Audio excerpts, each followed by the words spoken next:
messieurs, donc je vous remercie de votre présence. Monsieur Badiou est une figure, je dirais, française, un philosophe s'il en est, romancier, dramaturge.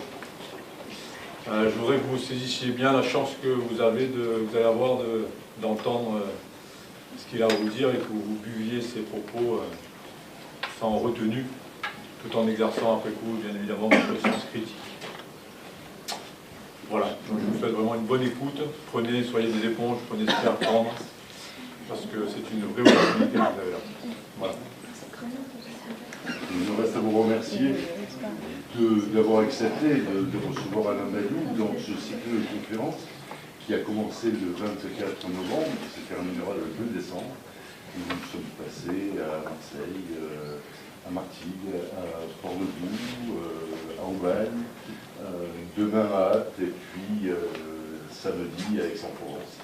Et ce cycle de conférences est organisé par un groupe d'associations qui sont Alpha Voce, la Maison des Jeunes de la Culture de Martigues, le cinéma de Méliès et la médiathèque de Saint-Louis-du-Rhône, le Repère et l'Université populaire d'Aubagne, le Vélo-Théâtre d'Apt et puis aussi l'Université populaire d'Aix-en-Provence.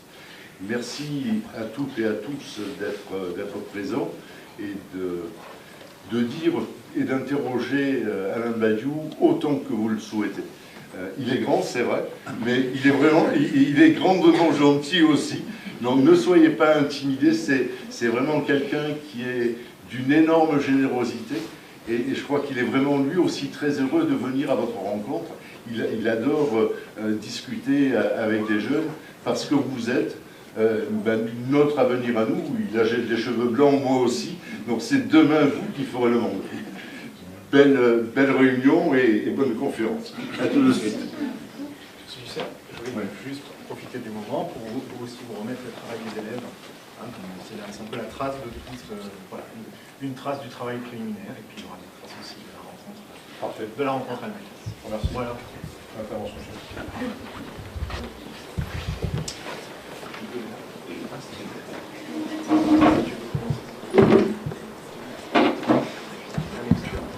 Bon, je voudrais à mon tour parler un peu pour vous dire que moi je vous remercie d'être là. Parce que finalement le philosophe, s'il parle tout seul ou s'il parle à personne, ça n'a pas beaucoup d'intérêt. Hein. Et finalement, comme il a été dit, depuis très longtemps, depuis les philosophes grecs, il y a toujours eu l'idée que le philosophe devait parler aux jeunes. Parce que parler aux vieillards, c'est intéressant, mais ils vont plus être là pendant longtemps. Hein. Donc parler aux jeunes, c'est quand même l'avenir, et si le philosophe a réellement quelque chose à dire d'intéressant, il faut qu'il le dise aux jeunes, et il faut aussi, et c'est ce qui se passe dans cette réunion, il faut aussi que les jeunes disent quelque chose, que les jeunes disent quelles sont leurs questions. Ils sont au seuil de leur vie adulte, et qu'est-ce qu'ils pensent, comment ils voient le monde, qu'est-ce qu'ils ont l'intention de faire. Tout ça c'est très intéressant, et malgré tout, le philosophe doit enquêter, doit savoir qu'est-ce que la jeunesse pense. Vous savez, bon, notre grand maître ancien à tous, les philosophes, qui s'appelait Socrate, c'est peut-être ce nom quand même, qui s'appelait Socrate, et il a été condamné à mort, et l'accusation de sa condamnation à mort, c'était corruption de la jeunesse. Vous voyez, c'est un rapport très fort à la jeunesse. Il a été condamné pour corruption de la jeunesse. Alors ça voulait dire quoi, corruption de la jeunesse? Ça veut dire qu'il enseignait à la jeunesse, il discutait avec les jeunes, et il enseignait à la jeunesse de ne pas accepter, au fond, leur destin, le monde comme il était, sans avoir posé des questions, réfléchi, savoir ce qu'ils voulaient vraiment. Et alors, évidemment, les conservateurs de la société grecque, les gens qui gardaient les vieilles habitudes, les vieilles coutumes, ont été très fâchés, et ils l'ont condamné à mort. Et en un certain sens, c'est comme s'ils avaient un peu condamné à mort la jeunesse, hein, puisque corruption de la jeunesse, c'était en réalité quelqu'un qui prenait au sérieux ce que la jeunesse peut dire, peut faire, et quelles sont ses espérances et ses projets. Alors, moi, je suis dans cette vieille tradition, là, je viens vous corrompre, enfin, vous voyez en quel sens, je viens voir qu'est-ce que vous pensez du monde comme il est, qu'est-ce que vous avez l'intention d'y faire, comment vous envisagez votre vie dans ce monde, et puis discuter avec ça de vous, et c'est au fond, depuis toujours, le travail du philosophe. Donc, merci d'être là, merci d'avoir travaillé, d'avoir préparé, d'avoir dit des choses qui sont au tableau et qui sont dans cet écrit, et je voulais commencer de cette manière-là. Voilà. Je vais commencer par lire quelques textes des élèves allophones de l'UPE2A. Depuis l'enfance, tous les enfants lisent des livres, regardent des films et comprennent comment la vie peut être belle. Ils pensent qu'ils vont s'amuser, jouer, se divertir et faire ce qu'ils veulent. Mais quand ils grandissent, ils comprennent qu'en réalité, la vie n'est pas vraiment facile. Les problèmes apparaissent, ils n'arrivent plus à vivre tranquillement.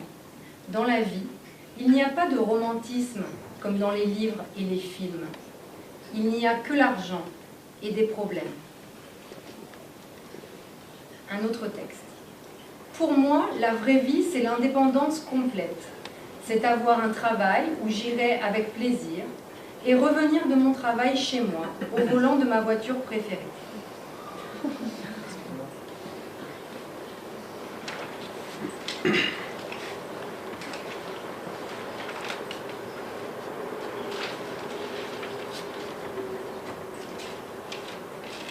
La vraie vie, c'est faire ce que j'aime faire. Voyager, dormir, manger, écouter de la musique, avoir une famille, des amis et vivre l'amour. Parfois, les gens me demandent « Et dans la vie, tu veux faire quoi ?» Je réponds « Voyager ». Et les gens me répondent alors « Non, mais dans la vraie vie ». Mais il veut dire qu'il y a une vraie et une fausse vie? Non, il n'y a qu'une seule vie.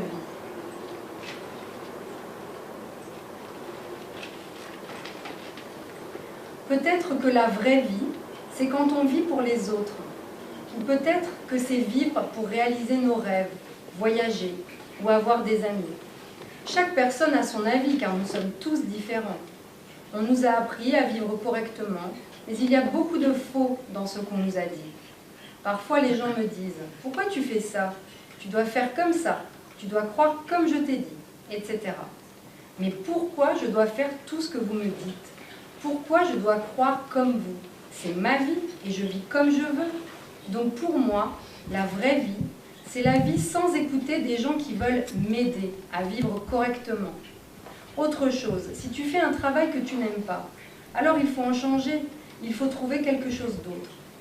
Et si tu restes à ce travail-là, c'est que tu vis pour les autres, que tu vis pour la personne qui t'a dit de travailler là. Mais tout ça, ce ne sont que des petites parties de la vraie vie, pour moi. Christian Paulus est un auteur et un conférencier au parcours particulier qui a dit « La vraie vie est. Elle est là, constante, puissante, généreuse et honorable. » Et je suis d'accord avec lui. La vraie vie commence depuis la naissance et continue jusqu'à la mort. Avec le bonheur et la tristesse, avec des problèmes et de la joie, avec des rires et des larmes. Tout cela est la vraie vie. Il faut vivre maintenant et profiter de la vie comme on veut. Voilà pour les élèves allophones. Mani, vous voulez commencer? C'est mieux.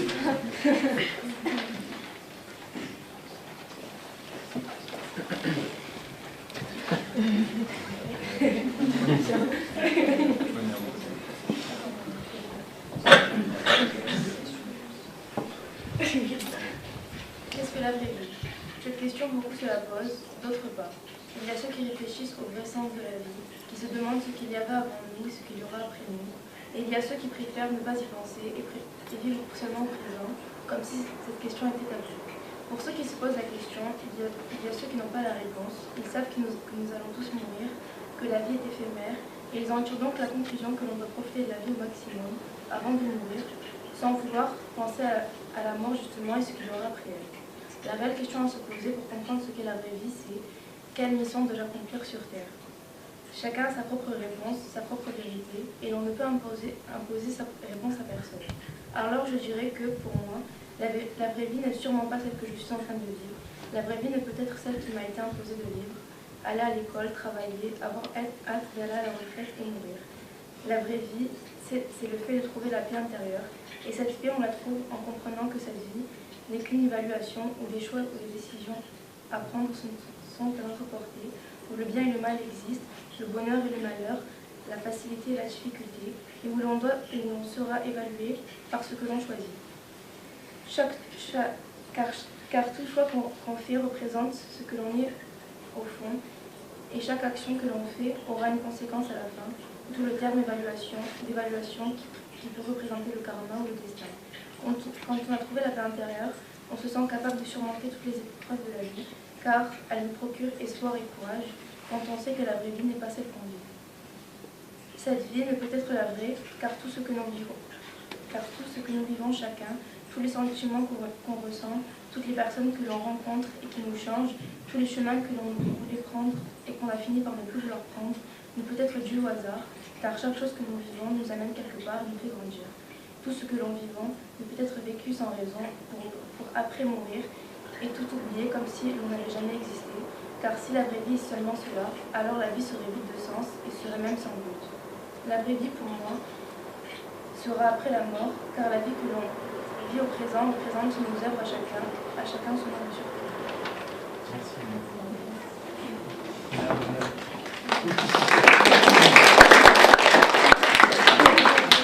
Remarquez, juste un point, je peux faire des petites ponctuations. Vous remarquerez que là, il y a une thèse, il y a une idée très forte qui est quelquefois contredite par d'autres textes d'ailleurs, tout à fait, c'est que la vraie vie, en tout cas, ça ne peut pas être la vie qu'on a. Hein. Vous défendez cette thèse-là. Et vous pouvez déjà voir que sur ce point, il y a entre vous tous des différences. Hein. Il y a ceux qui pensent que la vraie vie, ben, c'est la vie. Voilà. Qu'il n'y a pas une vraie vie, une fausse vie, mais que c'est la vie qu'on a et que par conséquent, il faut s'installer dans cette vie et la rendre aussi bonne que possible en s'adaptant au fond aux exigences de cette vie. Et vous défendez une thèse beaucoup plus négative par rapport à la vie. Vous défendez la thèse que nécessairement la vraie vie, c'est une autre vie que celle qu'on a. Et vous terminez par la conclusion un peu logique que finalement cette vraie vie commence peut-être après la mort. Voilà. Alors c'était juste pour amorcer la discussion en montrant que là nous avons une orientation assez précise, mais qui d'une certaine façon dévalue quand même la vie ordinaire au profit d'une autre vie, de la possibilité d'une autre vie. Et donc finalement, est-ce qu'il y a une seule vie ou est-ce qu'il y a plusieurs possibilités de vie? Voilà déjà la discussion qui commence. Merci.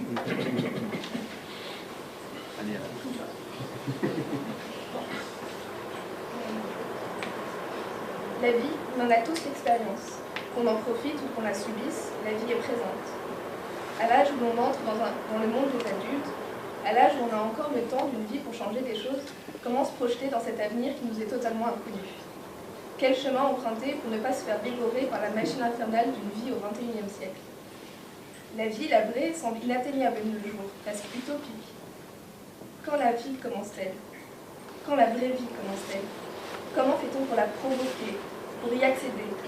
On vit dans un monde où tout va trop vite, où tout le monde veut tout posséder le plus rapidement possible. Comment trouver des repères stables dans un monde imprévisible, en perpétuelle évolution?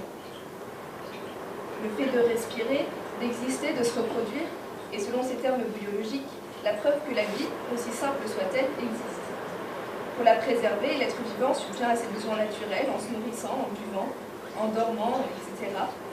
Ces caractéristiques sont communes à tous les êtres vivants. À ce stade, il n'y a pas de distinction entre la vie humaine et la vie animale. L'animal vit une vie biologique, instinctive. Il n'est pas conscient de la finitude de sa vie. Il n'est tout simplement pas conscient de la mort telle qu'elle peut effrayer l'homme. La rupture de la vie n'est pas anticipée alors chez l'animal. Il se nourrit, il respire, il se reproduit, il vit sans savoir que tout aurait une fin. La notion du temps n'est alors pas la même que celle de l'homme. L'homme, étant conscient de la mort, il va évaluer au cours de sa vie et appréhender ou même provoquer sa fin. Il est capable de délimiter sa vie, ce qui lui donne le sentiment d'être restreint dans ses choix. Il ne pourra pas tout accomplir. Tout se construit par une course-poursuite contre le temps. Cette frénésie est due par anticipation et par peur de la mort. La prise de conscience de la mort provoque une perte de conscience de la vie et de ce qu'elle représente vraiment. On ne laisse plus le temps nécessaire à la vie présente. Tout se construit autour d'anticipation ou de souvenirs qui vont orienter nos actions du moment. On gâche la vie, on l'épuise, on la conçue et la consomme. Elle peut alors perdre toute son authenticité, devenir fausse. Elle est fausse dès lors qu'on ne lui donne pas de sens. Elle se matérialise, notamment par la quête de pouvoir et d'argent. On aspire à se retrouver en haut de l'échelle sociale pour être le meilleur. On est sans cesse soumis à une compétition entre tous. L'école étant la première instance où se développent ces comportements. On n'a pas le choix, il faut réussir, il faut être le mieux noté. Elle nous incite à la compétitivité et non au partage des connaissances et à l'entraide. Il faut tirer le plus de profit de ce que l'on fait pour s'élever dans le monde, pour percer. Le deuxième visage de la fausse vie est celui des illusions. Les désirs chez l'homme se succèdent, de plus en plus artificiels. Ils perdent leur intensité d'origine et se démultiplient, notamment sous les effets du web, des réseaux sociaux, des jeux vidéo, de la drogue, du désir de vitesse. Envie d'être partout tout le temps, envie de faire plusieurs choses à la fois, envie de gagner du temps. On ne veut plus faire face à notre peur de la mort.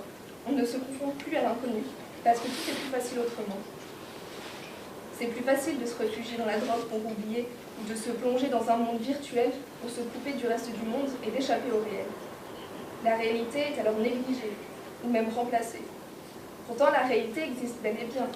Elle n'est pas totalement effacée. La nature, par exemple, est, avant qu'elle ne soit transformée par l'homme, l'ensemble du réel. Elle est ce qui rapproche le plus l'homme de la réalité, du vrai. L'immersion dans la nature la plus sauvage permet de se confronter aux éléments naturels et aux animaux, de se sentir rappelé à la vie par le simple fait de se retrouver dans un environnement commun aux êtres vivants. La réalité est aussi faite d'émotions, de sensations, d'intuitions et de sentiments qui émanent de la nature humaine, qui définissent ce que l'on est vraiment, ce que l'on vit vraiment dans notre fort intérieur. La difficulté est que l'on tend à accorder une place moindre aux expériences de la vie. On cache nos émotions car elles sont trop incontrôlables. Elles nous semblent particulièrement difficiles à interpréter et à traduire. L'enfant, lui, ne cherche pas à s'auto-censurer. Il reçoit ses émotions et ses questionnements tels qu'ils sont, sans préjugés. Il est encore à l'abri des désirs superficiels et s'étonne devant le monde sans connaître sa vraie nature et sans projeter de jugement de valeur. L'enfance est la période de la vie la plus authentique. L'être humain est alors à un stade où il n'a ni conscience du temps, ni conscience de la mort. Ce sont ces éléments, la nature, les tourments internes, l'enfance, qui nous permettent de retrouver le lien le plus juste à la réalité. Ce sont des moments de vraie vie. Donc, la vraie vie, pour moi, existe bel et bien. Elle n'est pas totalement absente. Mais elle est fragile et risque de disparaître si on ne réagit pas.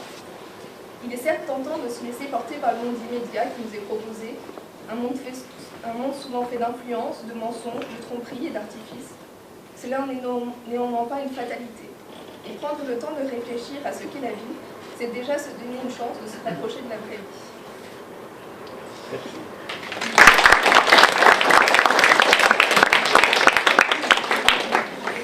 Alors là, juste aussi une petite ponctuation. Vous avez fait un texte très complexe en réalité, il a plusieurs niveaux comme ça, mais il me semble qu'il y a une idée fondamentale, c'est que au fond, la vraie vie est une vie qui doit être plus proche, ou aussi proche que possible, de la vie en son sens le plus immédiat. Ce qui vous conduit quand même, dans un premier temps, du côté des animaux et des enfants. Hein. Finalement, la vie, cette espèce de vie innocente, au fond, non encore gâchée par les obstacles et les artifices, et ce que vous appelez les mensonges du monde tel qu'on le connaît, c'est une vie qui existe, qui est là, mais qui est très souvent, au fond, corrompue et gâchée. Alors vous dites, l'enfant, lui, il a la chance de ne pas encore connaître ça, donc il est plus près de sa ressource vitale véritable, et les animaux, ils ont la grande chance de ne pas connaître l'horizon de la mort. Ça les protège aussi de toutes les façons de se détourner de la vie. Alors là, c'est intéressant parce que finalement, vous dites, vous, que la vie existe, qu'elle peut être une chance, mais qu'il faut combattre pour la préserver et la garder contre finalement des figures de corruption, d'artifice, de mensonges qui règnent, semble-t-il, pour vous, abondamment quand même dans le monde, sous la forme de la concurrence, de la bataille, etc. Donc vous voyez, je voulais simplement remarquer que là, ce qui est intéressant, c'est que le mot vie prend vraiment des significations différentes. Évidemment, on est en train de discuter de la vraie vie, mais sur vie, il y a déjà des discussions. Hein. Qu'est-ce que c'est que vivre? Qu'est-ce que c'est que la vie? Et y compris dans ce que nous venons d'entendre, au fond, on sent qu'il y a la vie fondamentale, la vie authentique, et qu'il faut la protéger et la garder, ce qui n'est pas facile, hein, d'après ce que vous dites concernant les obstacles, les difficultés et les corruptions. Merci. C'était la parole. Ah, c'était l'ouverture. C'était l'ouverture, Bon. Alors, vous voyez, dans la vraie vie, lorsqu'on parle de la vraie vie, quand on se demande s'il y a une vraie vie, il y a deux difficultés qui ont été déjà abordées par les deux textes d'ailleurs. Il y a la difficulté du mot « vie » lui-même. Qu'est-ce que ça veut dire « vie », qu'est-ce que ça veut dire « vivre ». Et puis il y a en plus le mot « vrai », que d'habitude on n'associe pas comme ça. C'est un peu une idée de philosophe, ça, de parler de vraie vie. Hein. On parle en général d'une bonne vie, par exemple. Ça oui, d'une vie agréable ou d'une mauvaise vie. Mais la vraie vie, c'est une idée un peu étrange. Je voudrais en dire quelques mots. En fait, si vous lisez aussi ce qui est au tableau, vous voyez apparaître, je crois quand même, mais ça vous direz ce que vous en pensez, hein, je pense qu'il y a quand même au départ, sur cette question de la vie, il y a vraiment deux tendances principales. Il y a une première tendance qui consiste à dire, la vie, elle nous est donnée, elle est là, il n'y en a pas deux, il n'y en a pas trois, il y a cette vie-là, et au fond, ce qu'il faut arriver à faire, c'est s'installer dans la vie. Ça, c'est ce que j'appellerais l'idée de l'installation dans la vie. Il faut s'installer le mieux possible dans la vie, en sachant qu'on ne va pas la changer, on ne va pas la transformer, on en connaît les difficultés. Alors, d'un point de vue plus précis, ça veut dire qu'il va falloir trouver un travail, il va falloir s'installer, il va falloir être pas trop mauvais dans la compétition, il va falloir expérimenter l'amour, la famille, les enfants, tout ça. Et ça, c'est la vie. Voilà. Et elle ne peut pas être tellement autre chose que cette installation aussi bonne que possible dans la vie. Et puis il y a un autre courant qui est que, au fond, la vraie vie, ça serait peut-être de transformer la vie. Non pas de l'accepter et de s'installer dedans, mais de trouver des moyens de la changer, de la transformer, de faire autre chose.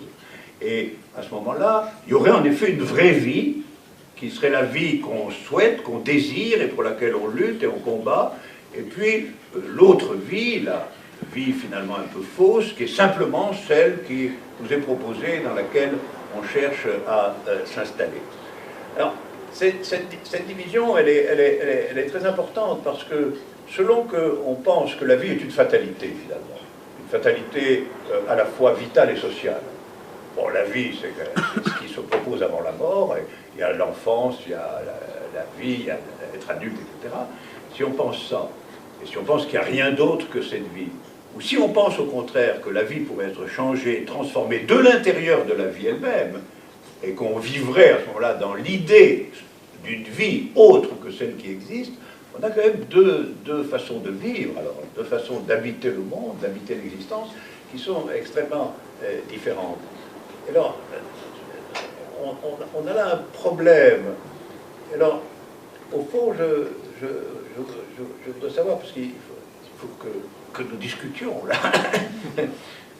Je voudrais savoir, on ne va pas faire un vote pour savoir qui est pour la première figure et qui est pour la deuxième figure, quand même. Mais ça ne serait pas inintéressant. Mais là, je vous poserai la question, au fond, à un niveau très, très élémentaire. Quand on parle de la vie, qu'est-ce qui vous vient immédiatement à l'esprit, finalement? Avant même de faire un texte philosophique, comme on en a eu là, très bon, vous deux êtes. Très bonne note. mais avant la bonne note, après tout, la vie, c'est quelque chose qu'on vit. Vous l'avez dit d'ailleurs aussi. Et alors, est-ce qu'il y en a d'entre vous qui voudrait intervenir sur ce point, au fond, c'est un mot qu'on emploie très souvent, le mot la vie, la bonne vie, la mauvaise vie, bon, la vraie vie, etc. Mais en dessous de tout ça, finalement, quand on vous dit la vie, ma vie, vivre, ça vous évoque quoi de façon principale? Juste une chose, pardon, je vais reformuler pour les élèves allophones, oui, pour être d'accord. sûr qu'ils comprennent bien ce que M. Badiou vous demande, c'est quand on vous dit le mot vie, la vie, vivre, à quoi vous pensez en premier? Quelle est la première chose qui vous vient, quelle est la première image dans votre tête? Si on vous dit le mot vie ou hayat, ou le mot vie dans votre langue. Voilà, c'est ça la question. Réfléchissez. Merci. Oui. Quand on me dit vie, moi je penserais plus directement à l'existence. L'existence. L'existence en tant que personne. C'est-à-dire me sentir exister. Si je vis, c'est pas juste parce que je respire, etc. C'est des indices. Et si je vis, c'est parce que je me sens au fond exister parmi ce monde. C'est-à-dire, au fond, vous voyez, il dit que vie, lui, ça lui évoque l'existence personnelle. Le fait que vous sentez, respirer, vivre, être présent. Et donc, vie, c'est une expérience immédiatement individuelle, hein, personnelle. C'est ça. Ouais. Est-ce que tout le monde est d'accord? Oui.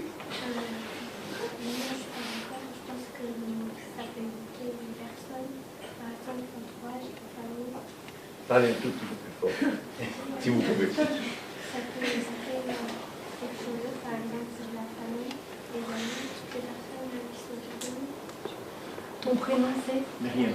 Myriam. Donc Myriam nous dit que pour elle, quand on lui dit vie, tout de suite elle pense à famille, les personnes proches, les cousins, les cousines, les frères, les sœurs. Voilà. Vous voyez, encore une division. Il y en a un qui dit c'est ma vie à moi, ma vie personnelle, et un autre qui dit la vie c'est immédiatement la question des autres. C'est-à-dire la vie c'est la rencontre des autres, alors là la famille, mais ça peut être aussi les amis, les camarades, les collègues de métier, tout ça. Alors là aussi, est-ce qu'il y en a un qui irait plus loin sur ce problème-là? Est-ce que la vie c'est une conscience personnelle, une idée personnelle, la vie c'est ma vie d'abord, ou bien est-ce que la vie c'est tout de suite quelque chose qui met en cause la présence des autres? Qu'est-ce que vous en pensez de ça?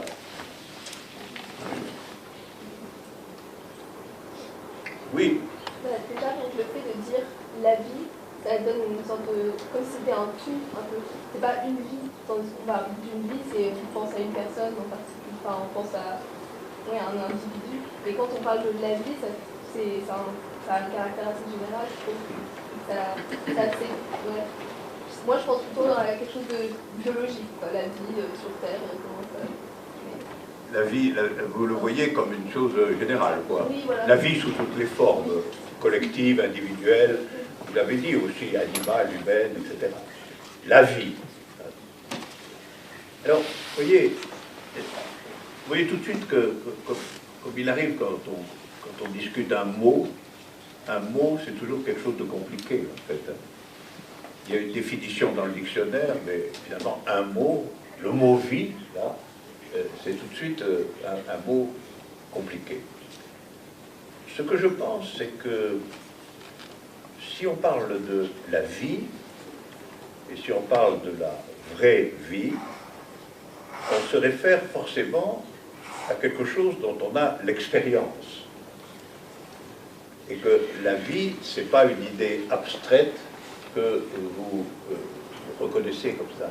La vie, ça renvoie tout de suite à votre expérience, à une expérience, et vous savez que vous vivez, que vous êtes des animaux vivants, que vous expérimentez des choses.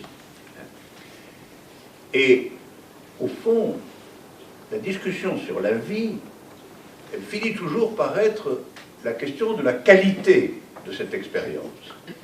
est-ce que cette expérience que je fais de façon nécessaire parce que je suis un être vivant, est-ce que je la vis comme une bonne expérience, comme une mauvaise expérience, comme une expérience difficile, comme une expérience qui va de soi, comme une expérience où il faut décider beaucoup de choses?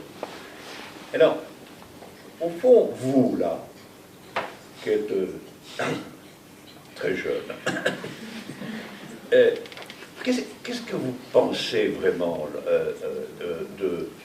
quel est votre jugement sur votre vie, après tout? Qu'est-ce que vous en pensez? Est-ce que vous en pensez quelque chose, d'abord?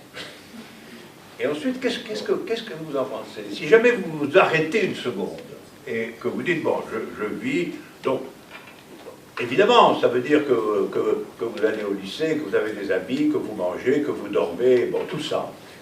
Mais finalement, si vous posez la question, est-ce que je suis fondamentalement content ou contente de vivre? Si vous essayez d'avoir un jugement sur votre vie, c'est-à-dire de regarder votre vie et de voir si vous avez un jugement. Si on vous posait cette question, est-ce que finalement vous êtes content de votre vie? Vous répondriez quoi? Plutôt, oui. Bah, je suis content parce que je me dis que j'ai de la chance par rapport à beaucoup d'autres enfants. Parce que? Par rapport à beaucoup d'autres jeunes, je me dis que j'ai de la chance, du coup je suis content. Vous êtes content? Mais relativement. Relativement. Oui, par rapport à... Par différence, alors. Ah, voilà. Alors, là, mais ça, c'est ce qu'on appelle en philosophie le relativisme. Hein. C'est-à-dire, vous ne dites pas absolument ma vie est très bonne, ça c'est ce qui est absolu, ma vie est excellente. Vous dites relativement à d'autres vies que je connais, elle est pas trop mauvaise. C'est ça. Hein. Alors, est-ce que d'autres appuient? Oui, oui. Parle bien fort, Émilie. Je suis contente de ma vie, je l'accepte parce que je fais déjà ce qui me plaît, ce que j'aime, ce que je veux faire, et éviter de faire des choses qui peuvent me priver de ma liberté totale. Telles que commettre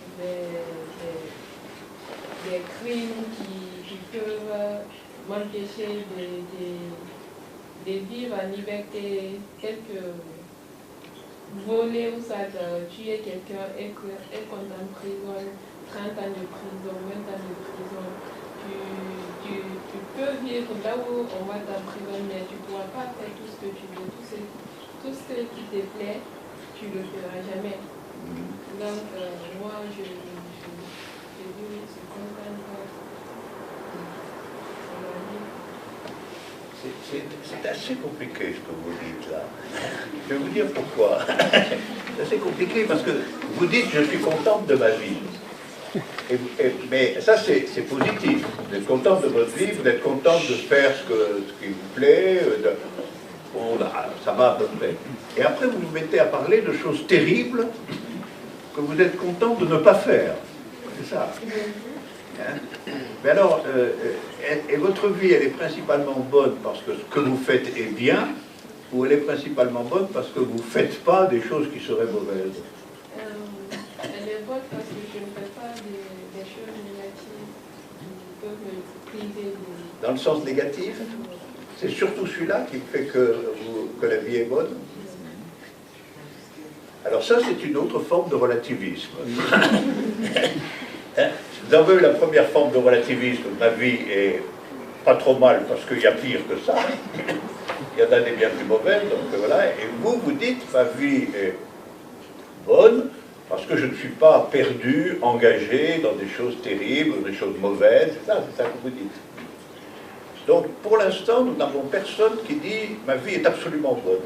Et il n'y en a pas un parmi vous qui trouverait que sa vie est absolument bonne, telle qu'elle est. Allez-y, oui, oui. Peut-être il y a 2 ans, j'étais plus critique de ma vie, mais quand même ma vie n'a pas changé beaucoup. Oui. Mais maintenant, mon esprit de comment je pense de ma vie a changé et je suis content pour où je suis. Où suis-je? C'est ça que j'ai compris? Oui, oui, oui. bien compris. Quand même avec les vitesses de quand j'apprends le français, avec où je suis avec mes frères, mes soeurs, mes relations, c'est... Peut-être avant j'étais plus petite, mais maintenant je pense ça va. Peut-être tout et ça va. Ça va. Je suis content. C'est une bonne nouvelle. Bonne nouvelle. Vous voyez tout de suite, hein, on interroge comme ça, tout de suite on trouve deux positions relativistes, c'est-à-dire qui ne disent pas ma vie est absolument bonne comme je pourrais souhaiter qu'elle le soit, elle est bonne par différence avec d'autres vies, ou elle est bonne par différence à ce que pourrait être, y compris ma propre vie, si je me laissais aller à faire des choses qui ne me plaisent pas ou qui sont terribles. Et puis nous avons maintenant un point de vue... alors, c'est un point de vue qui est assez compliqué parce que vous avez quand même expérimenté à un moment donné que vous n'étiez pas très content de votre vie, si je vous ai bien compris. Oui. Attends, en plus quoi? Vous avez dit, maintenant, je suis content, ça Absolument, va. Oui. Oui, mais ça, vous avez donc eu avant l'expérience que ça allait pas. Mais ma vie n'a pas changé beaucoup. C'est ça, c'est intéressant. Oui. Alors, qu'est-ce qui a changé exactement? My mindset, mon esprit. Oui, oui. C'est comment je vois la vie. Voilà. Et j'ai pensé avant que j'ai une chance avec ma vie pour faire beaucoup de choses. J'ai toute ma vie avant moi. Et alors chaque moment, c'est une option, une opportunité pour faire quelque chose de productif, quelque chose de bien pour moi, pour les autres qui est autour de moi. Et c'était pas toujours quand j'ai utilisé un moment, pas pour le maximum de la capacité de ce moment, j'ai senti un peu coupable, ou comme je n'étais pas content avec comment j'ai passé le jour. Alors dans le matin, je veux penser que je vais faire comme c'était le dernier jour de ma vie. Et à la fin, je veux être content que c'était un bon jour, que je peux mourir maintenant et c'est ok.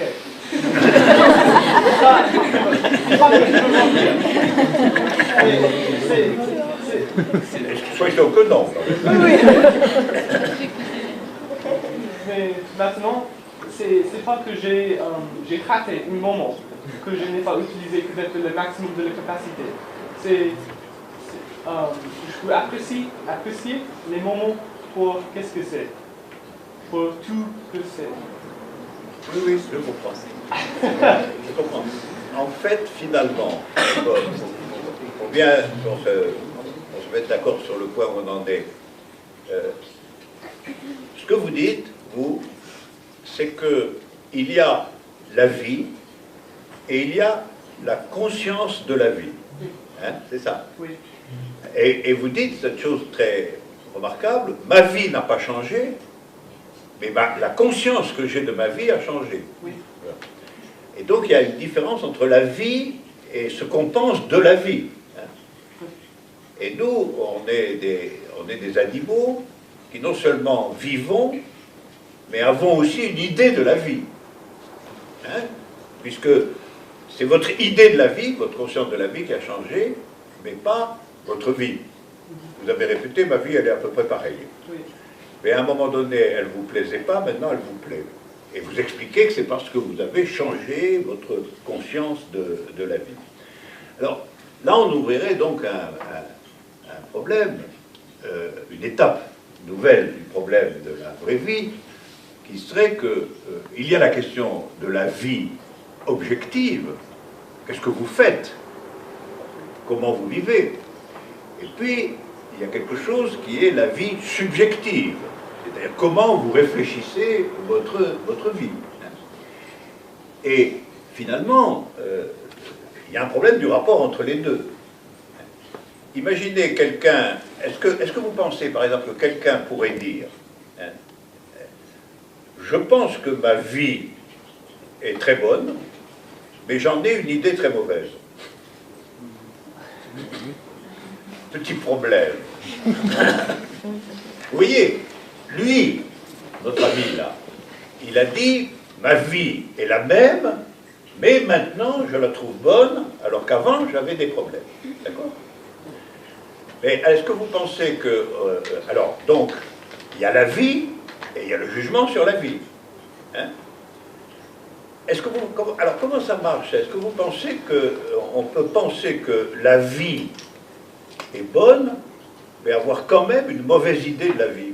Est-ce que vous pensez que c'est possible? Oui?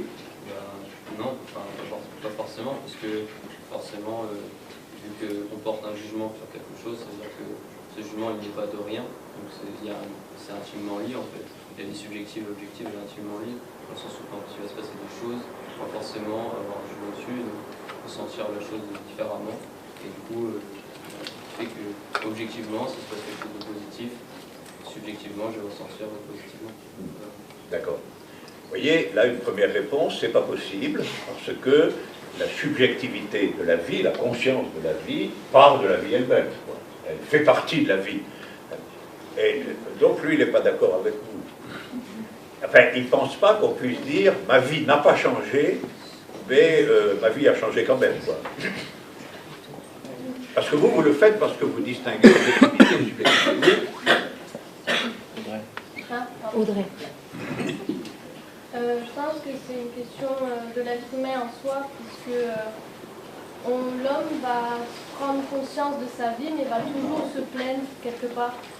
Et c'est à partir de demain qu'il va prendre du recul sur l'expérience qu'il a eue hier, et qu'il là, il va se dire, ma vie n'a pas changé, mais par contre ma conscience et mon esprit a changé dans le sens où j'ai grandi grâce à cette expérience. Oui.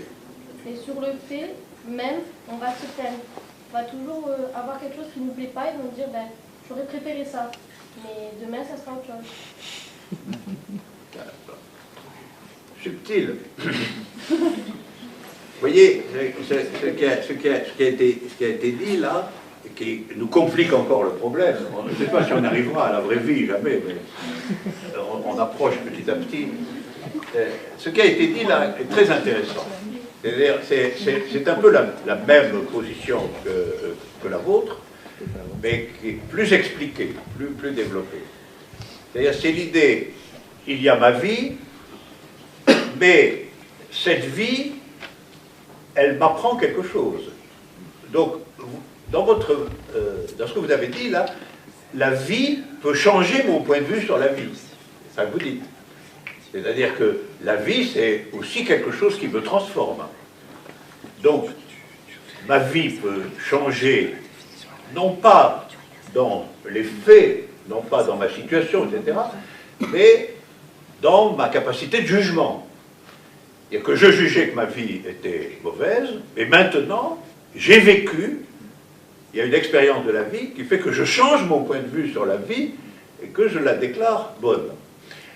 Alors ça veut dire que la vie, c'est aussi une transformation possible du jugement sur la vie.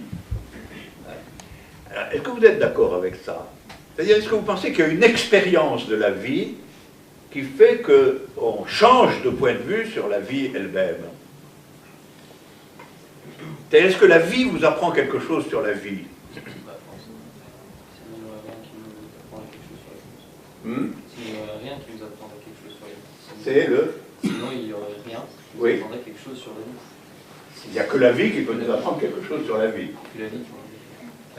Est-ce que c'est sûr, ça, que la vie qui peut nous apprendre quelque chose sur la vie? Si on part du principe que, par exemple, quelqu'un d'autre nous apprendrait la vie, et ben, vu que lui aussi il vit, ça reste le même. Alors, on en serait au point suivant. Il y a la vie. Hein? D'accord. Cette vie, à un moment donné, on peut penser qu'elle est plus ou moins bonne, plus ou moins mauvaise, ça c'est une chose. Par exemple, vous, à un moment donné, vous la pensez pas très bien, à un autre moment, vous la pensez mieux. Hein? Okay. Mais on peut penser aussi que si on change de point de vue sur la vie, finalement c'est à cause de la vie elle-même. Parce qu'après tout, on n'a rien d'autre que de vivre. Ou alors vous pensez que quelque chose d'autre peut arriver qui change le point de vue sur la vie. Oui. C'est toutes nos expériences qui font qu'on change le jugement par rapport à notre vie. Oui. On a on prend conscience des choses et on a un jugement complètement différent. Oui, d'accord. Alors, est-ce que vous pourriez donner un exemple d'une expérience qui change le jugement sur la vie?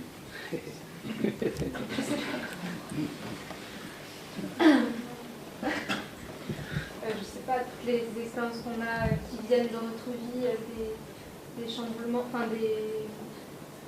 qui viennent perturber notre vie et qui nous montrent, qui nous proposent une expérience à vivre et à prendre sur la vie, justement, et à porter un jugement et à savoir vivre au final d'une autre manière. Oui. Alors vous voyez là, nous sommes sur une piste tout à fait intéressante. C'est l'idée qu'il peut arriver dans la vie quelque chose qui change le jugement sur la vie, qui change vraiment le jugement sur la vie. Alors, est-ce que quelqu'un donnerait un exemple?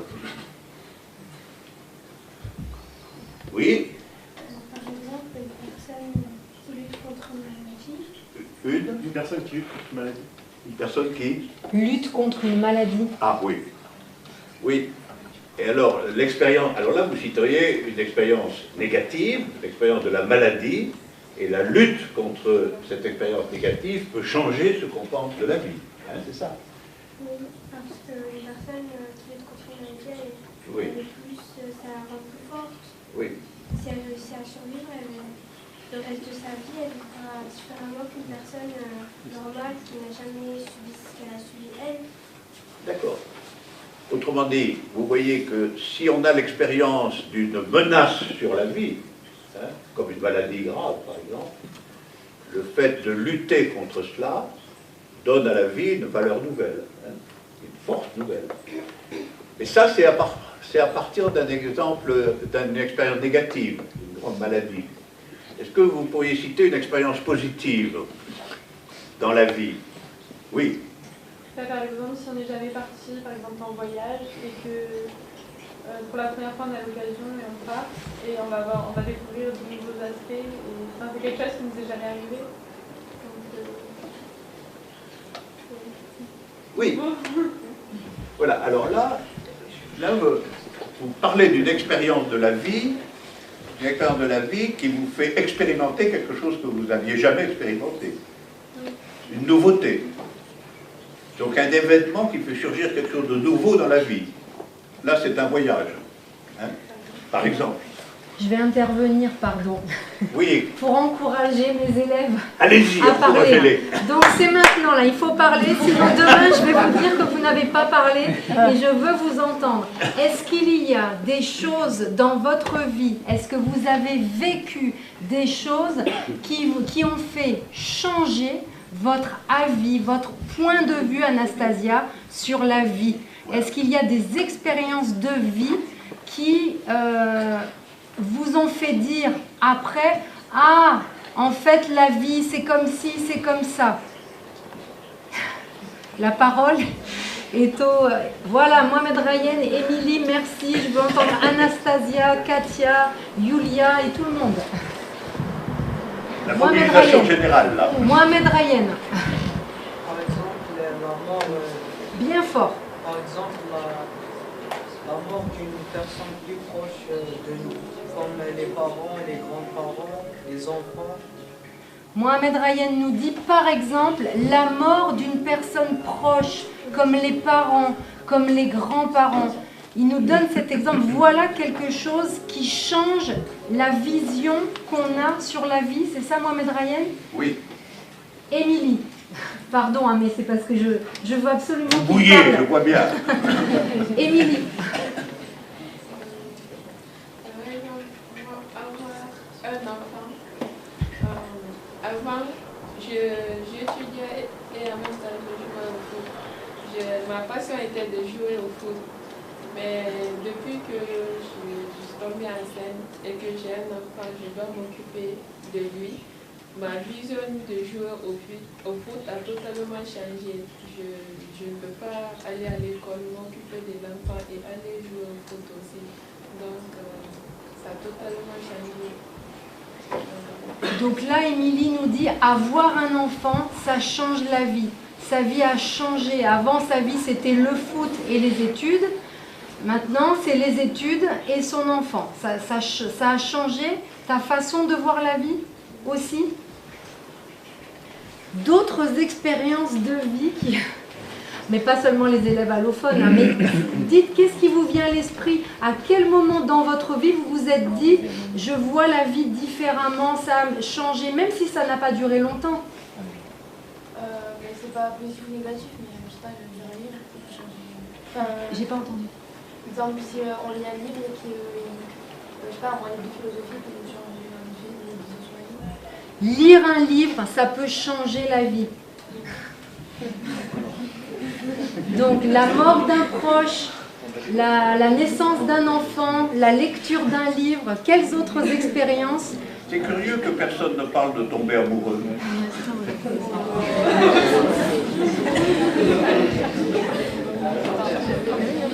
Vous voyez, ça suscite des réactions. Non mais je dis ça tout simplement. Soyons clairs, c'est une expérience simple et fréquente quand même, hein, premièrement. Et deuxièmement, ça nous change des choses qui ont été dites jusqu'à présent et qui ont été en partie des expériences négatives. Pas la dernière, non, pas la dernière, mais qui ont été des expériences négatives, la maladie et la mort. Alors, au fond, est-ce qu'il peut y avoir une expérience de la vie, à vos yeux, pleinement positive, même si elle est un risque, même si elle est pleinement positive, qui donne au fond un nouveau sens vraiment à la vie? Est-ce que ça peut arriver, ça? Je pense que oui, des rencontres. Une rencontre, ouais. Voilà. C'est qu'il y a un peu de deux vies un peu qui se confrontent. Et du coup, c'est vrai que presque on a envie de vivre des fois pour la personne. Il y a des fois, il peut y avoir aussi ça. Oui, toujours sur ce plan. Oui, mais du coup, vivre pour une personne, c'est pas positif parce qu'on oublie de vivre pour nous. Ah. Et principalement, ce qui est important, je pense, dans la vie, c'est de vivre pour nous, d'être entouré de personnes qui remplissent notre vie. Mais enfin, c'est plus important de vivre pour nous parce que c'est notre vie. On peut la partager, mais on est le seul à vivre notre vie. C'est intéressant, ça. Autrement dit, vous dites que si, à un moment donné, ma vie dépend de la vie d'un autre, parce que c'est ça, si ma vie dépend de la vie d'un autre, plus ou moins, mais est en lien avec la vie d'un autre, alors ça ne peut pas fonctionner parce qu'il n'y a que moi qui vis ma vie. C'est sûr, ça, qu'il n'y a que vous qui vivez votre vie? Bah, je suis la seule à respirer dans mon corps. Enfin, je suis la seule. Oui, mais là, nous sommes en train de passer lentement, vous voyez bien, nous sommes en train de passer lentement de la question de la vie, en son sens primitif et simple. Je vis parce que je respire, parce que j'ai un corps, parce que je mange, parce que je marche, etc. Et ça, c'est ma vie. Donc, on est en train de passer de ça à une question qui est différente, qui est la question du sens de la vie. C'est-à-dire quel sens je peux donner à la vie, quelle orientation je peux lui conférer, comment je peux la juger. Dès le début, on est parti de ça, il y a la vie, mais il y a le jugement qu'on porte sur la vie, c'était ce qu'on avait tiré. Mais le jugement que je porte sur ma vie, il peut la juger négative, etc. Donc, le jugement sur la vie, c'est aussi la question du sens de la vie. Est-ce qu'à mes propres yeux, elle a un sens? Et là, j'étais en train de vous demander si vous pensiez qu'il peut arriver dans la vie, y compris par l'apparition de quelqu'un d'autre, quelque chose qui confère à votre vie un nouveau sens. Oui. Oui, alors là, cette fois, vous dites oui. Oui, mais ce sera juste pour un temps. Enfin, ça va être positif à un certain moment, et puis après, ça peut être négatif. Ah, ça Toutes peut les choses être... qui arrivent dans la vie, c'est oui, à un moment donné, c'est positif, c'est parce qu'on en a besoin et que ça nous fait du bien. Mais après, ça peut se retourner, ça peut devenir négatif. Est-ce que ça se retourne toujours, nécessairement? Enfin, on ne sait pas. On ne sait pas, parce qu'il faut vivre jusqu'au bout. Alors, parce que voilà où nous en sommes, hein, pour faire le point. On est parti de la vie dans sa forme nue, simple. La vie, c'est la vie, quoi. Et c'est ce qui fait qu'on est là, qu'on existe, etc. Et puis, on a constaté qu'il y avait le jugement sur la vie. le jugement sur la vie, il change. On en a donné des exemples. Il a même été dit, la vie peut rester la même, mais il peut y avoir un changement. Maintenant, la question qu'on pose, est-ce qu'il peut y avoir des formes d'événements dans la vie, quelque chose qui arrive dans la vie, qui change réellement le jugement qu'on a sur la vie? C'est de ça qu'on est en train de causer. Et il a été dit, oui, si quelqu'un qui m'est très cher et meurt, ou si j'ai une maladie grave et que je lutte contre une maladie grave, ça va en un certain sens changer mon jugement sur la vie. Hein, ça peut en tout cas changer mon jugement. Et là, on est en train de dire, est-ce qu'il peut y avoir des apparitions de l'autre, de quelqu'un d'autre, par exemple dans l'amour, mais on en trouverait d'autres exemples, qui intervient comme une sorte d'événement à l'intérieur de ma vie et qui va changer profondément le jugement que j'ai sur ma vie. Voilà. Alors, vous semblez hésiter, vous, un peu, là. Non, elle a quand même dit à un moment donné que oui, ça peut me faire du bien à un moment donné, mais ça peut finalement tourner mal. Oui, mais alors, est-ce que vous prendriez le risque, là je ne pose pas la question à tout le monde, est-ce qu'il arrive quelque chose dans votre vie dont vous sentez que ça lui donne un nouveau sens, hein? Alors, ça peut être une rencontre, vous avez prononcé le mot, hein, c'est souvent une rencontre.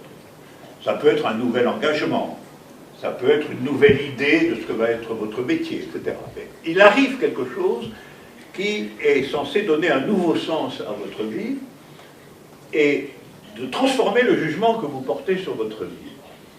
Est-ce que vous allez être plutôt porté à l'accepter ou plutôt porté à la crainte? Oui? Plus fort. Hein. On peut parler du mariage aussi. Oui, parler du mariage, bien sûr. Oui. Mais justement, là on discute. Est-ce que dans votre expérience, votre expérience est telle que vous pouvez imaginer qu'il arrive dans votre vie quelque chose qui va lui donner un nouveau sens, ou quelque chose qui va changer profondément le jugement que vous portez sur votre propre vie? Voilà la question. Ou bien est-ce que vous pensez que ça n'arrive pas?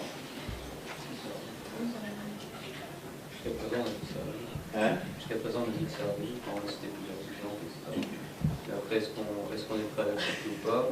Ça dépend de l'expérience en elle-même, si elle est positive ou négative. Ça dépend aussi de comment est-ce qu'on la reçoit dans notre conscience, comment est-ce qu'on la reçoit dans ce moment.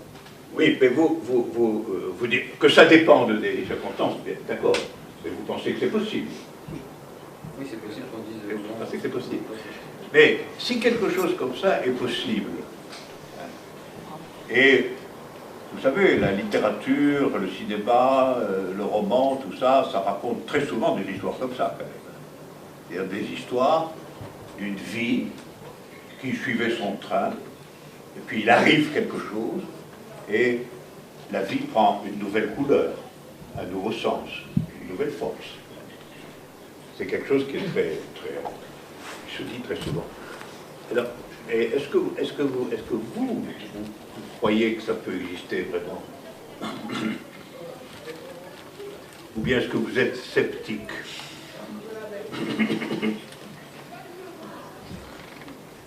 C'est pour ça aussi que je parlais de l'amour, hein, parce que bon, ça a été très souvent dit qu'un amour peut changer le sens de la vie. Mais est-ce que vous en seriez d'accord ou pas? Oui, c'est à nous de changer tout ça, parce que c'est juste qu'on veut pouvoir vraiment tenir la main dans ce distinct. Par exemple, comme pour les Noirs aux États-Unis, c'est eux qui ont cru que ça soit ceux qui se font gratuit, tout ça.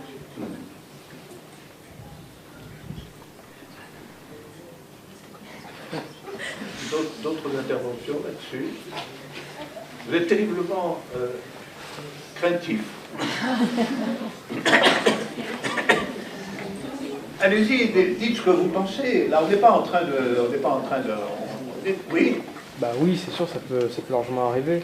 Par exemple, le fait de revoir sa famille qu'on a perdu Par exemple, moi je suis pas né en France, je suis né au Maroc, et il y a des gens de ma famille que j'ai jamais vus. Mais l'été dernier, par exemple, j'ai pu revoir des gens que j'avais jamais vus de mon village où je suis né, justement. Et ça a changé ma vie, parce que d'un côté, j'ai vu comment ils vivaient, et j'ai revu un peu mes frères, par exemple. Et du coup, je me suis dit qu'un peu j'ai changé ma vision sur d'où je venais, parce que je connaissais à peu près personne, et en France, ici, j'ai aucune personne, j'ai aucune famille, à part mon frère et ma mère. Mais du coup, je me suis dit, quand je les ai revus, en fait, je me suis dit aussi que j'aimerais bien les aider dans ce qu'ils font, parce qu'ils ont pas les mêmes moyens que moi, puisqu'ils vivent dans un petit village au Maroc. Mais du coup, j'ai changé ma vision sur ma famille. Et maintenant, mon but un peu, ce serait de les aider si je trouve un travail, un meilleur travail. Enfin, si j'ai de quoi gagner de l'argent, quoi. Oui, donc là, il s'agissait d'une rencontre, en effet, et que cette rencontre a modifié quelque chose de la manière dont vous orientez même votre propre vie ici. Hein. Donc voilà un exemple. Alors je vous dis tout ça pour la raison suivante. Finalement, la vie, on va considérer qu'il y a trois éléments. Il y a la vie au premier sens, la vie de base. Je suis vivant, je suis un être vivant. Voilà. Alors, ça impose toutes sortes de contraintes, déjà. Comme on l'a dit, il faut manger, il faut dormir, etc. Ça, c'est la vie au sens quasiment biologique et social aussi, parce que je suis aussi toujours pris dans des relations familiales, etc. Il y a un deuxième sens du mot vie, qui est le jugement sur la vie. Et il a été dit, il a été montré que le jugement sur la vie est entraîné, pris dans la vie elle-même, et que, en un certain sens, il y a un rapport compliqué entre la vie et le jugement que je porte sur la vie, et que dans la même vie, il y a des moments où je peux penser qu'elle est bonne, des moments où je peux penser qu'elle est mauvaise. Et puis, il y a une troisième chose qui est ce qui arrive, ce qui vous arrive, et qui vous arrive pas parce que vous l'avez voulu, fabriquer, etc., mais parce que ça arrive, tout simplement. Hein? Si vous rencontrez quelqu'un qui vous plaît énormément, ça, c'est pas le résultat d'un complot, hein. Ça arrive. Il y a des choses qui arrivent dans la vie. Et je voudrais que on parle de la question de la vraie vie de ce point de vue-là. Des trois éléments. La vie de base. Là, malgré tout, il peut y avoir des malheurs, il peut y avoir des maladies, il peut y avoir des morts, il peut y avoir le fait qu'on a faim, qu'on a soif, qu'on manque de sommeil.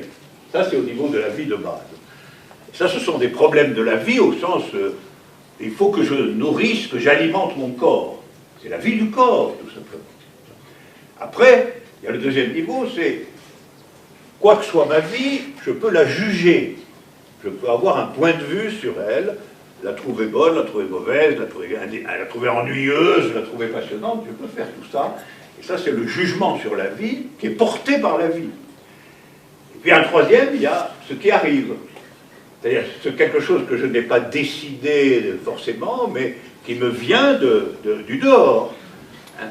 La rencontre de quelqu'un, un voyage au pays natal, une nouvelle occasion, quelque chose qui est une victoire qu'on a remportée quelque part, hein. Un voyage, un livre, toutes sortes de choses qui arrivent.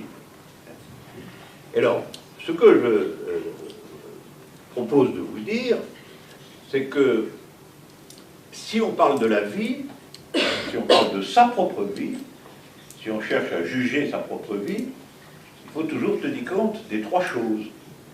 Et où j'en suis du point de vue de la vie de base, quel est le jugement à un moment donné que je porte sur ma vie, est-ce que je la trouve bonne, est-ce que je la trouve mauvaise, etc. Et troisièmement, quelle place je fais à ce qui peut arriver. Et arriver, en général, ça dépend des autres. Ce qui arrive de plus important dans la vie, ça dépend des autres. Ça dépend d'une rencontre. Ça dépend d'un jugement qui est porté sur moi. Ça dépend du rapport de la société à moi. Et donc, si on veut définir quelque chose comme la vraie vie, il faut tenir compte des trois éléments. La vie de base, le jugement sur la vie, et ce qu'on pourrait appeler les événements de la vie. Et alors, c'est pour ça que dans tout ce qui a été écrit, il y a des différences, mais souvent les différences, si vous regardez bien, c'est parce que un des trois éléments, ou deux des trois éléments, n'ont pas été pris en compte. C'est-à-dire, si on dit la vraie vie, finalement, n'est-ce pas finalement être jeune? Là, c'est très simple, on prend que le niveau basique. Tant qu'on est jeune, on est bien, et puis en plus, on s'occupe de vous. Hein, alors voilà. Donc c'est la vraie vie. Ça veut simplement dire qu'on a pris en compte uniquement le premier niveau. Quand on est jeune, on a toutes ses forces, on est un peu irresponsable, on s'occupe de nous, on n'a pas à prendre beaucoup de décisions, finalement c'est les autres qui les prennent pour nous, les parents, etc. Tout ça est très vrai, mais vous voyez que ça fait que la vraie vie est un peu courte tout de même. Hein. C'est un petit moment, la vraie vie. Voilà. Si vivre intensément, vivre intensément, en réalité, c'est le second niveau. Parce que pour dire que ma vie est intense, c'est un jugement sur ma vie, naturellement. Parce que l'intensité, on ne sait pas trop ce que c'est. Mais là, je juge que ma vie est réellement une vie intense, forte, et donc on prend le second niveau. Si on dit la vraie vie, c'est espérer un monde meilleur et avoir le courage de le changer, la vraie vie, c'est l'espérance et le courage, en réalité, on est en plein entre le deuxième et le troisième niveau. C'est-à-dire, je veux changer le monde, mais là, je ne vais pas le changer tout seul. Donc, changer le monde, ça va demander quand même la participation des autres, des rencontres avec les autres, etc. Et on pourrait continuer comme ça. Alors, là, il faut vivre maintenant et profiter de la vie comme on veut. Là, on est au niveau basique, et puis il faut profiter de la vie, ça veut dire qu'il faut essayer que le jugement sur la vie soit toujours le meilleur possible. Voilà. Et donc ça veut dire trouver une bonne place, être bien installé, etc. Alors finalement, moi je vais vous dire ma position, puisque un certain nombre d'entre vous ont donné la leur. Ma position, c'est que beaucoup plus qu'on ne croit dépend du troisième. C'est-à-dire que quand on réfléchit sur la vie, il faut toujours penser au fait que cette vie va être croisée de façon essentielle et importante par la vie des autres. Et que ma vie, c'est une chose qui est en dépendance par rapport à la vie des autres. Parce que c'est la société, parce que c'est la famille, parce que c'est la profession, oui, tout ça. Mais plus encore, parce que c'est les rencontres qui me donnent la chance d'une transformation réelle du jugement que je porte sur ma vie.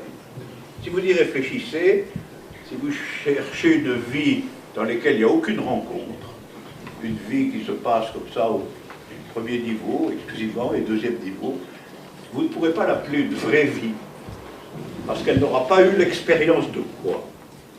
Elle n'aura pas eu l'expérience de ce dont elle est capable par rapport aux autres. Voilà. Or, les autres, ils sont là tout le temps.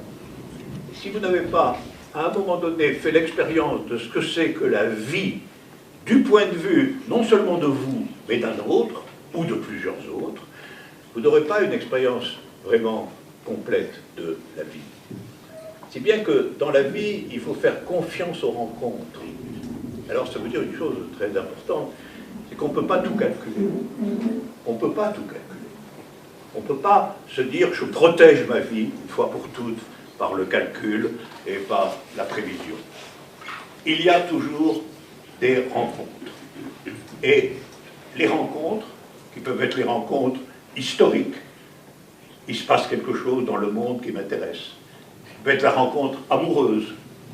J'ai trouvé quelqu'un avec qui je veux partager ma vie entièrement. Qui peut être une rencontre artistique. Il y a une œuvre d'art qui m'a bouleversé, et qui m'a engagé dans un autre chemin de la vie. Que toutes ces rencontres, elles constituent nécessairement le tissu du jugement sur la vie. Et alors, si on pense les choses comme ça, si on essaie d'articuler les trois moments, et si on s'aperçoit que la question de la rencontre est essentielle, ça veut dire qu'il faut avoir une certaine confiance. il ne faut pas avoir une vie méfiante. Alors, c'est quelle question que je voudrais vous poser maintenant? Est-ce que vous êtes méfiant, ou plutôt confiant, vous tous là? Est-ce que vous menez une vie bien calculée, bien craintive, bien organisée, bien enfermée? Ou est-ce que vous avez plutôt l'idée d'une vie qui s'expose à la rencontre?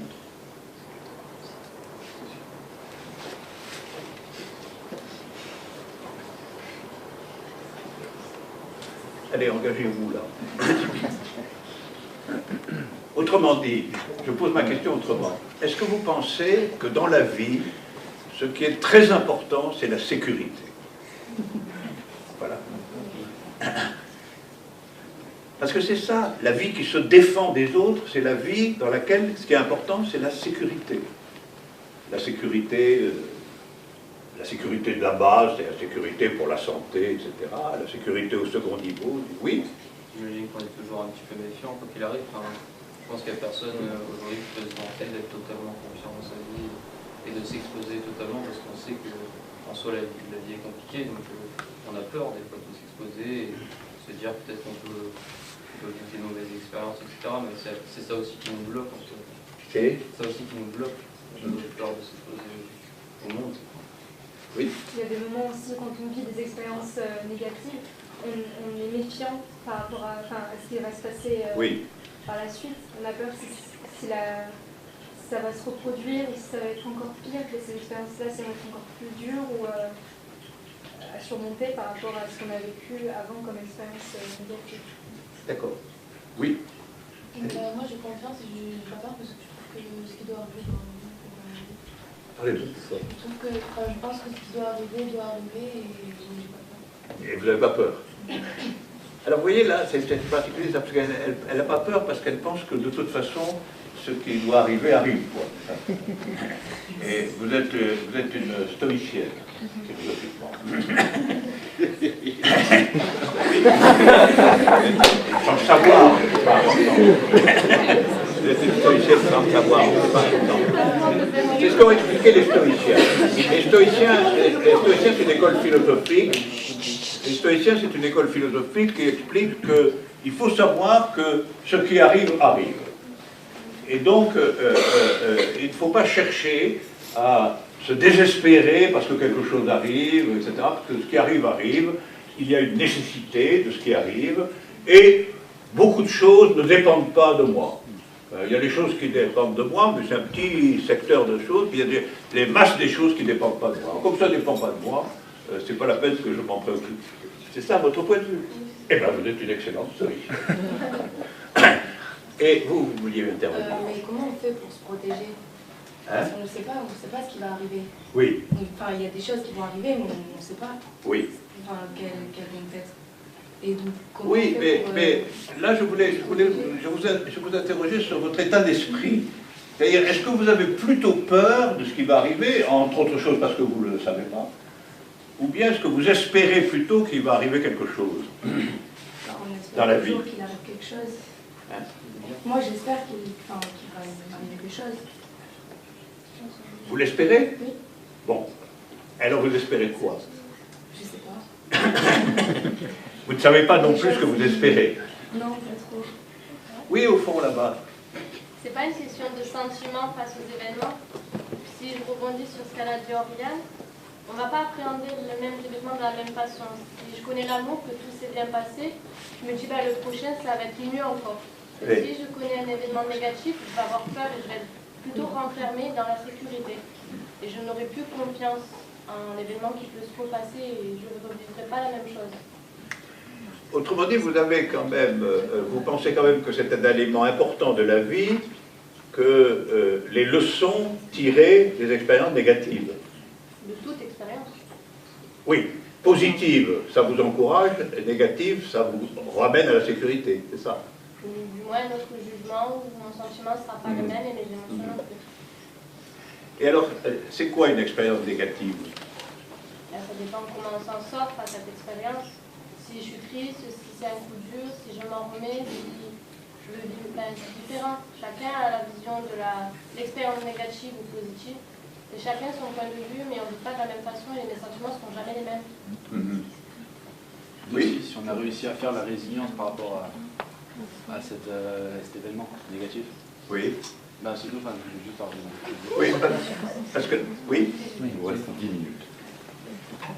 C'est un bon de 10 minutes.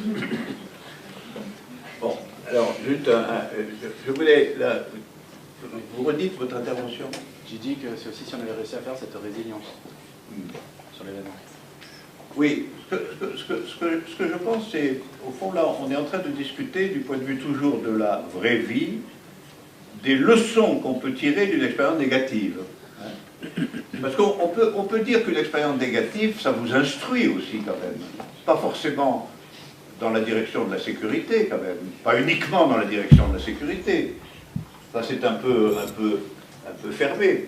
Vous faites une expérience négative, vous en tirez des leçons qui ne sont pas forcément de vous protéger de tout ce qui arrive. Ça peut être la leçon, il faut que ce soit autrement. Hein. Il faut que ça se présente autrement. Je ne sais pas, il faut essayer de rencontrer un autre type de bonhomme que celui que vous avez rencontré et qui vous a gâché la vie, quoi. Hein. Et ça, vous savez très bien ces choses-là, on tire des leçons. Alors, puisqu'il nous reste 10 minutes, parlons un petit peu, au terme de tout ça, de ce que pourrait être la vraie vie, une vraie vie. Je pense que les philosophes ont travaillé sur cette question pendant longtemps, là on le fait dans une discussion simple. Je pense que la vraie vie, il y a des composantes différentes. Et il ne faut pas les mélanger parce que sinon on va avoir une idée partielle de la vraie vie. Premièrement, il faut naturellement, autant que faire se peut, avoir une vie satisfaisante au premier niveau. C'est très difficile de parler de vraie vie si vous commencez par mourir de faim, être pris dans des guerres abominables, être confronté à des choses terribles. Donc, il faut se soucier de ce premier niveau. Et je crois que déjà, la vraie vie, c'est celle de quelqu'un qui prend position là-dessus. C'est-à-dire, vous ne pouvez pas être complètement égoïste sur ce plan, même au niveau du premier niveau de la vie.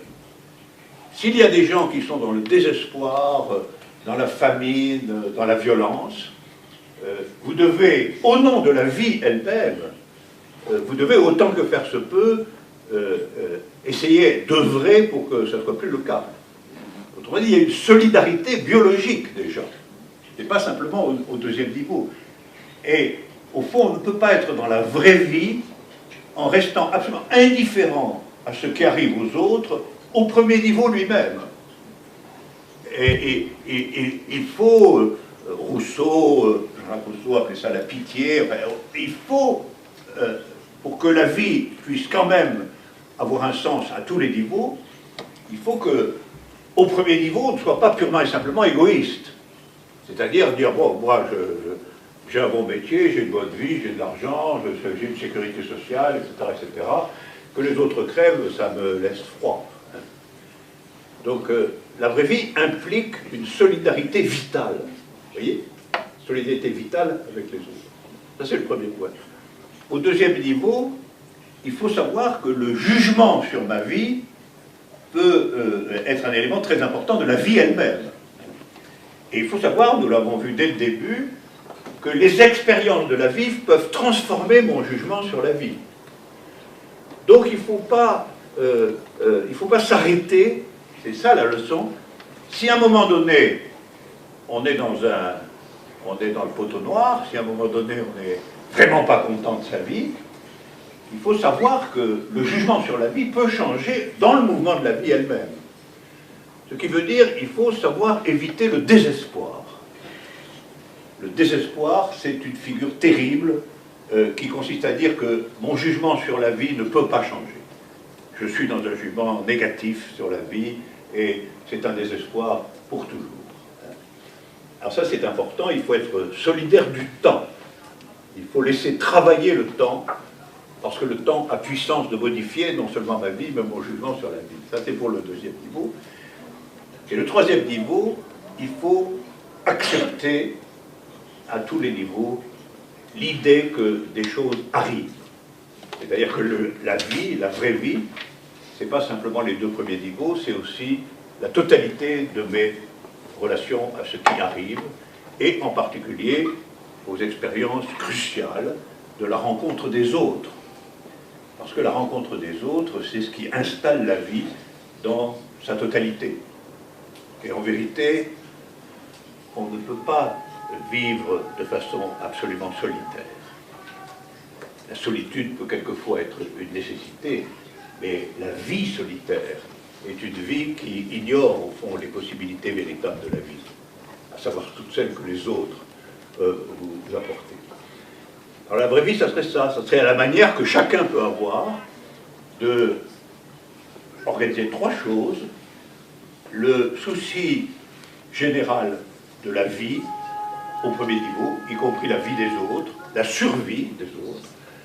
Deuxièmement, savoir que le jugement qu'on porte sur sa propre vie est dans le mouvement de la vie elle-même.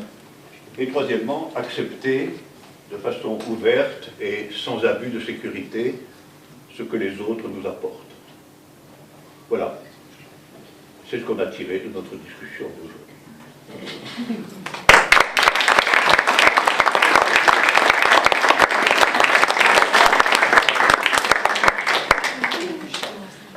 Bonne vie, vraie vie à tous.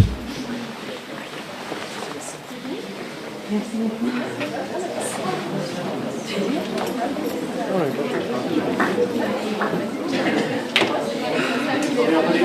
Moi, j'ai lu tout ce que vous avez, écrit, et comme Alain Badiou, je trouve que c'est remarquable. Oui, oui. Et je vais essayer, si vous en êtes d'accord, de vous les imprimer et de vous en faire des livrets. J'ai amené des programmes du cycle de conférences qu'Alain Badiou a donné depuis le 24 novembre. Il en reste dans la voiture, je vais aller en chercher 2. N'hésitez pas à regarder ce qu'il y a dedans et surtout, allez voir les vidéos et lisez les ouvrages d'Alain Badiou. Il est chargé de ma publicité. C'est ça. Entre autres.